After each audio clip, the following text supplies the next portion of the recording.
Egzamin maturalny z języka francuskiego. Poziom rozszerzony. Usłyszysz dwukrotnie teksty do zadań od 1 do 3. Przed wysłuchaniem każdego tekstu usłyszysz dźwięk. W nagraniu przewidziane są przerwy na zapoznanie się z poleceniami oraz treścią zadań sygnalizowane dźwiękiem. Rozwiązuj poszczególne zadania w trakcie słuchania nagrań oraz w czasie przerw po ich wysłuchaniu. Zadanie pierwsze. Przeczytaj polecenie i zapoznaj się z treścią zadania.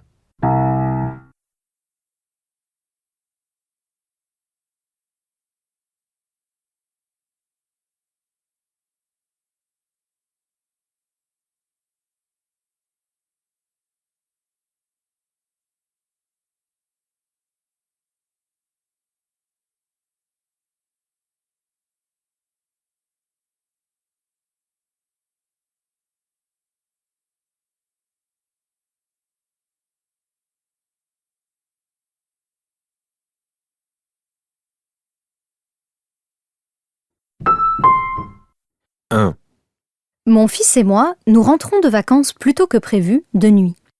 Je gare la voiture, nous entrons dans la maison. Et je commence par me faire un bon café. Mon fils monte dans sa chambre. Au bout d'une petite demi-heure, des bruits suspects m'arrivent du jardin. Des lueurs de lampes de poche, des chuchotements. J'ouvre la porte d'entrée et je me retrouve nez à nez avec les gendarmes qui investissent la maison, nous bousculent et finissent par s'apercevoir que nous ne sommes pas des cambrioleurs. Ma voisine, qui jette toujours un œil quand nous sommes absents, avait vu des lumières allumées dans la maison. La voiture garée n'était pas visible depuis chez elle, elle avait appelé police secours.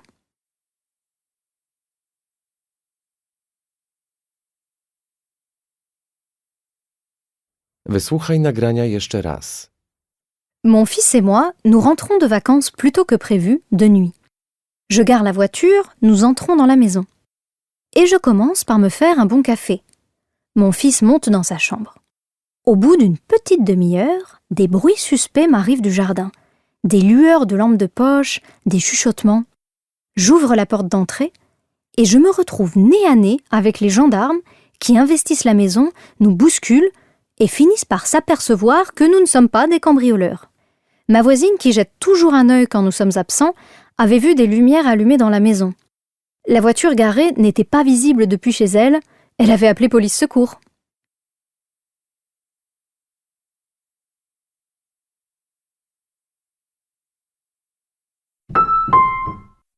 Deux.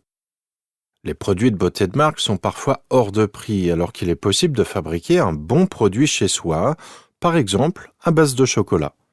Le chocolat qui n'est pas très cher est non seulement délicieux, mais il est aussi reconnu pour ses nombreuses vertus pour la peau. Aujourd'hui, je vais vous expliquer comment préparer un masque adoucissant au chocolat. Pour le réaliser, prenez un bol. Versez-y 2 cuillerées à soupe de cacao sans sucre. Mettez-y ensuite une cuillerée à soupe de crème fraîche ou de yaourt sans sucre. Terminez avec une cuillerée à café d'huile d'olive et mélangez bien le tout. Lorsque vous obtenez une pâte homogène, vous pouvez l'appliquer tout de suite sur votre visage. Laissez agir pendant 20 à 30 minutes, puis rincez. Et voilà le travail.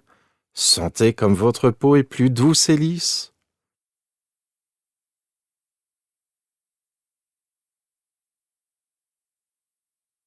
Wysłuchaj nagrania jeszcze raz. Les produits de beauté de marque sont parfois hors de prix alors qu'il est possible de fabriquer un bon produit chez soi, par exemple à base de chocolat. Le chocolat qui n'est pas très cher est non seulement délicieux, mais il est aussi reconnu pour ses nombreuses vertus pour la peau. Aujourd'hui, je vais vous expliquer comment préparer un masque adoucissant au chocolat. Pour le réaliser, prenez un bol. Versez-y 2 cuillerées à soupe de cacao sans sucre. Mettez-y ensuite une cuillerée à soupe de crème fraîche ou de yaourt sans sucre. Terminez avec une cuillerée à café d'huile d'olive et mélangez bien le tout. Lorsque vous obtenez une pâte homogène, vous pouvez l'appliquer tout de suite sur votre visage. Laissez agir pendant 20 à 30 minutes, puis rincez. Et voilà le travail. Sentez comme votre peau est plus douce et lisse.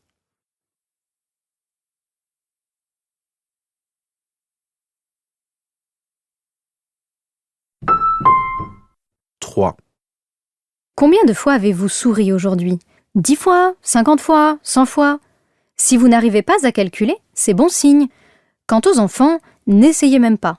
D'après une récente étude, la plupart sourient plus de 400 fois chaque jour. Pourquoi le font-ils davantage que les adultes? On dirait que la vie leur semble plus légère. Ils n'ont pas de chef coléreux à supporter, de chagrin d'amour à vivre. La vraie raison est qu'ils passent l'essentiel de leur temps avec des filles et garçons du même âge, et que rien n'est plus transmissible qu'un sourire. Il est même prouvé que face à une personne qui nous sourit, nos muscles du visage tracent un mouvement identique sans que nous en soyons conscients. La bonne humeur est une propriété partagée. Elle nous permet de reproduire et de ressentir les émotions de l'autre.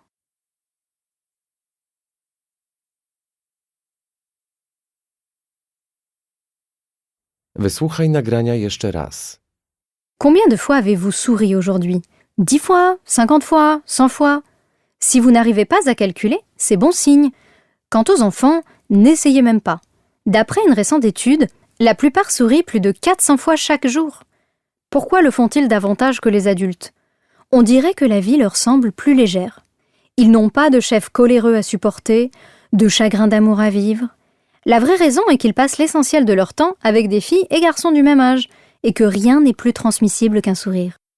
Il est même prouvé que face à une personne qui nous sourit, nos muscles du visage tracent un mouvement identique sans que nous en soyons conscients. La bonne humeur est une propriété partagée. Elle nous permet de reproduire et de ressentir les émotions de l'autre.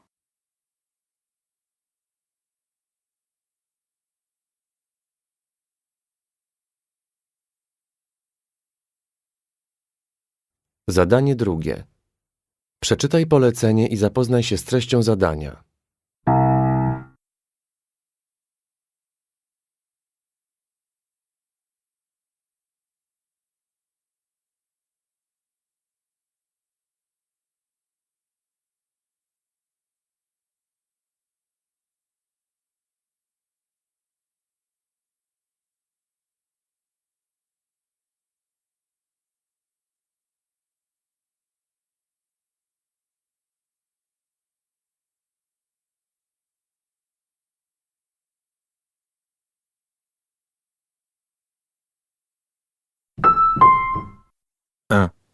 Quand je coupe un arbre, je réfléchis à comment il a grandi, comment il a pu résister. Il a une histoire, il a vécu des choses que nous ne pourrons jamais voir. Ça fait un pincement au cœur de le voir par terre. C'est un être vivant à part entière. Mais bon, c'est mon travail. Donc certains arbres, il faut les couper, ça fait mal, mais il faut le faire pour pouvoir régénérer notre forêt. Et c'est important pour l'environnement et aussi pour les gens. Sans arbres, on n'a pas d'oxygène, et sans oxygène, on ne peut pas exister.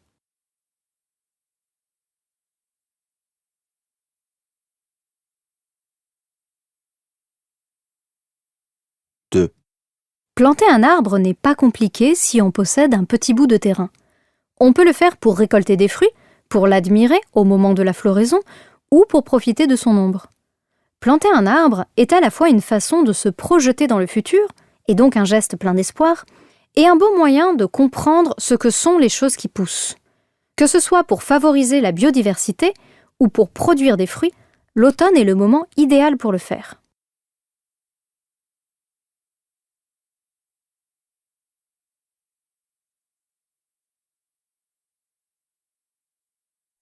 Trois. Depuis 4 jours, un homme, Thomas Braille, est perché à 15 mètres de hauteur dans un platane face au ministère de la Transition écologique à Paris.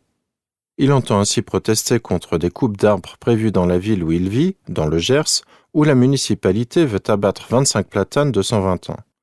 D'après ce militant écologiste, ces abattages d'arbres sont en opposition avec un article du Code de l'environnement qui interdit de toucher à des rangées d'arbres le long de rues et de routes, sauf si ceux-ci sont malades, présentent un danger ou exceptionnellement s'il y a des travaux.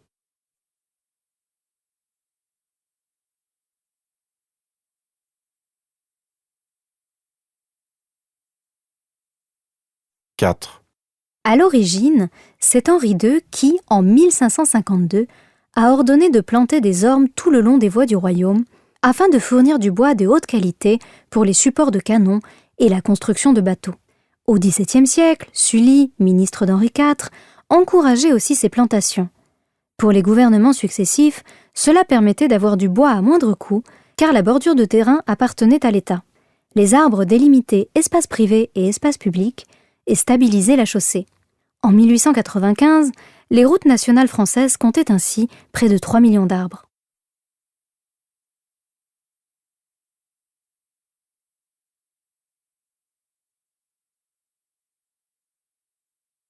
« 5.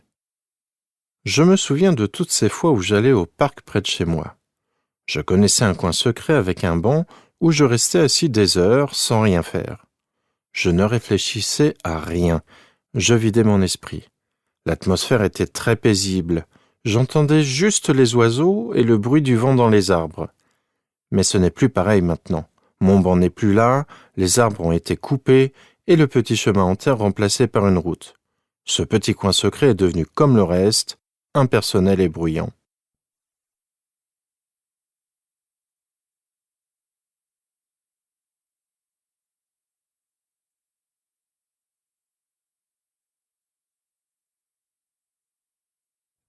Wysłuchaj nagrania jeszcze raz. 1. Quand je coupe un arbre, je réfléchis à comment il a grandi, comment il a pu résister. Il a une histoire, il a vécu des choses que nous ne pourrons jamais voir. Ça fait un pincement au cœur de le voir par terre. C'est un être vivant à part entière. Mais bon, c'est mon travail. Donc certains arbres, il faut les couper, ça fait mal, mais il faut le faire pour pouvoir régénérer notre forêt. Et c'est important pour l'environnement et aussi pour les gens. Sans arbres, on n'a pas d'oxygène, et sans oxygène, on ne peut pas exister.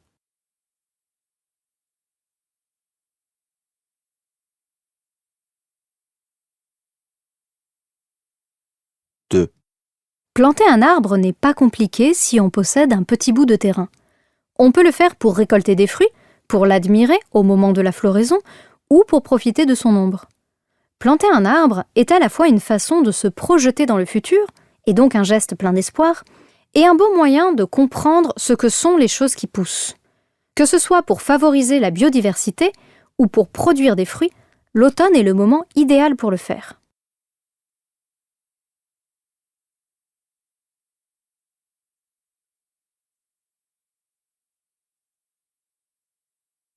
Trois.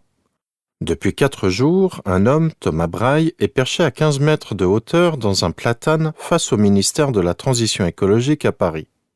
Il entend ainsi protester contre des coupes d'arbres prévues dans la ville où il vit, dans le Gers, où la municipalité veut abattre 25 platanes de 120 ans. D'après ce militant écologiste, ces abattages d'arbres sont en opposition avec un article du Code de l'environnement qui interdit de toucher à des rangées d'arbres le long de rues et de routes, sauf si ceux-ci sont malades, présentent un danger ou exceptionnellement s'il y a des travaux.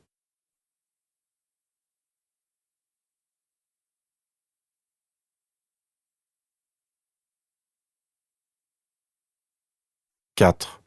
À l'origine, c'est Henri II qui, en 1552, a ordonné de planter des ormes tout le long des voies du royaume afin de fournir du bois de haute qualité pour les supports de canons et la construction de bateaux. Au XVIIe siècle, Sully, ministre d'Henri IV, encourageait aussi ces plantations. Pour les gouvernements successifs, cela permettait d'avoir du bois à moindre coût, car la bordure de terrain appartenait à l'État. Les arbres délimitaient espace privé et espace public et stabilisaient la chaussée. En 1895, les routes nationales françaises comptaient ainsi près de 3 millions d'arbres.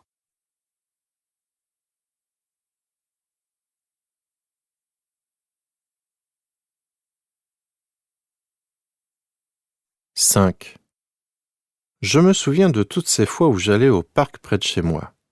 Je connaissais un coin secret avec un banc où je restais assis des heures sans rien faire. Je ne réfléchissais à rien, je vidais mon esprit. L'atmosphère était très paisible, j'entendais juste les oiseaux et le bruit du vent dans les arbres. Mais ce n'est plus pareil maintenant. Mon banc n'est plus là, les arbres ont été coupés et le petit chemin en terre remplacé par une route. Ce petit coin secret est devenu comme le reste, impersonnel et bruyant.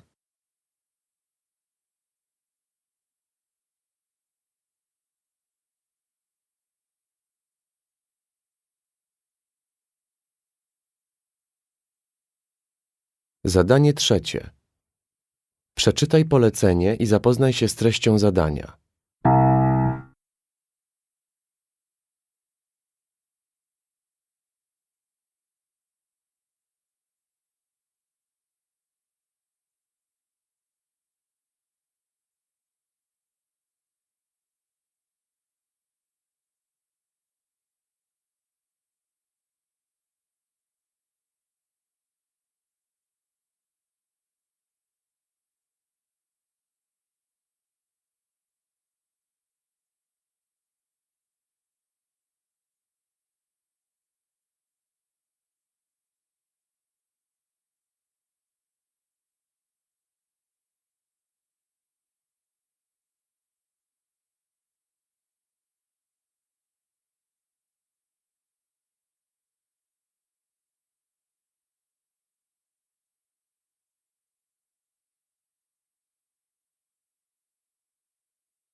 Ophélie, comment avez-vous eu l'idée d'ouvrir un bar à chiens? Je sais qu'il existe déjà des bars à chats un peu partout en France, mais il n'y avait aucun bar à chiens. Alors, il y a un an, j'ai ouvert le WAF Café. J'ai moi-même 5 toutous et en plus, je travaille avec des associations qui m'en confient en vue d'une adoption. Ils viennent tous des refuges environnants et ont énormément besoin d'attention et d'affection. Le WAF Café est devenu leur petit coin de paradis. Comment fonctionne votre bar? J'ai loué un local au centre de l'île. Il comprend une grande salle meublée avec des canapés confortables et des tables où chacun peut se sentir à l'aise, se relaxer, se servir un thé chaud ou manger un gâteau. Attention, il est interdit de le partager avec les chiens. Depuis le début, cela marche très bien. J'ai des clients qui viennent boire un verre après le boulot, des étudiants et bien sûr des familles dont les enfants rêvent d'avoir Médor à la maison. À l'arrivée de chaque nouveau client, je tiens à présenter un par un Wookie, Muffy et les autres, pour qu'ils puissent mieux découvrir le caractère et les habitudes de chaque pensionnaire. Qu'est-ce qui vous a guidé dans la création de ce bar? L'idée est de présenter les chiens des refuges sous un autre jour. Ici, les chiens peuvent être adoptés pour 200 €. En un an, je suis fière d'avoir réussi à en caser plus de 29. Nous finalisons en moyenne 3 adoptions par mois. Les enfants sont bienvenus chez vous. Vous ne voyez pas de danger? Non, certains jours sont même réservés aux enfants. Le mercredi après-midi et les week-ends le matin. À ces horaires-là, je dois être très présente sur place pour expliquer aux plus petits qu'il ne faut pas donner de chocolat aux toutous car c'est toxique pour eux, ou qu'ils n'aiment pas qu'on leur tire les oreilles ou la queue. Les enfants essaient parfois de le faire car ils ne craignent pas nos chiens. Cependant, il suffit d'en parler aux gamins. Jusque-là, il n'y a jamais eu le moindre incident. Un an après l'ouverture du WAF Café à Lille, le bilan est réellement positif, même si je ne m'attendais pas à ce que ce soit une activité si prenante. On est les premiers en Europe à avoir imaginé un tel lieu. J'espère bien que l'on pourra en ouvrir d'autres prochainement.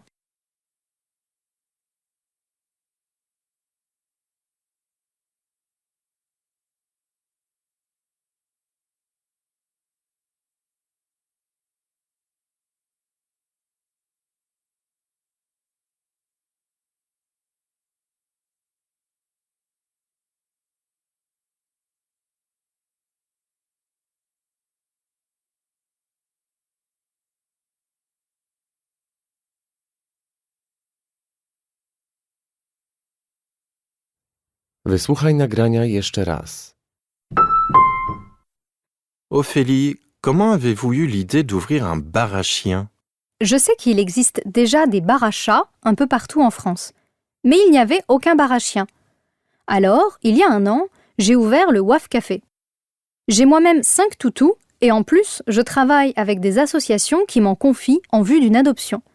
Ils viennent tous des refuges environnants et ont énormément besoin d'attention et d'affection. Le WAF Café est devenu leur petit coin de paradis. Comment fonctionne votre bar? J'ai loué un local au centre de l'île. Il comprend une grande salle meublée avec des canapés confortables et des tables où chacun peut se sentir à l'aise, se relaxer, se servir un thé chaud ou manger un gâteau. Attention, il est interdit de le partager avec les chiens. Depuis le début, cela marche très bien. J'ai des clients qui viennent boire un verre après le boulot, des étudiants et bien sûr des familles dont les enfants rêvent d'avoir Médor à la maison. À l'arrivée de chaque nouveau client, je tiens à présenter un par un Wookie, Muffy et les autres, pour qu'ils puissent mieux découvrir le caractère et les habitudes de chaque pensionnaire. Qu'est-ce qui vous a guidé dans la création de ce bar? L'idée est de présenter les chiens des refuges sous un autre jour. Ici, les chiens peuvent être adoptés pour 200 €. En un an, je suis fière d'avoir réussi à en caser plus de 29. Nous finalisons en moyenne 3 adoptions par mois. Les enfants sont bienvenus chez vous. Vous ne voyez pas de danger? Non, certains jours sont même réservés aux enfants. Le mercredi après-midi et les week-ends le matin. À ces horaires-là, je dois être très présente sur place pour expliquer aux plus petits qu'il ne faut pas donner de chocolat aux toutous car c'est toxique pour eux, ou qu'ils n'aiment pas qu'on leur tire les oreilles ou la queue. Les enfants essaient parfois de le faire car ils ne craignent pas nos chiens. Cependant, il suffit d'en parler aux gamins. Jusque-là, il n'y a jamais eu le moindre incident. Un an après l'ouverture du WAF Café à Lille, le bilan est réellement positif, même si je ne m'attendais pas à ce que ce soit une activité si prenante. On est les premiers en Europe à avoir imaginé un tel lieu. J'espère bien que l'on pourra en ouvrir d'autres prochainement.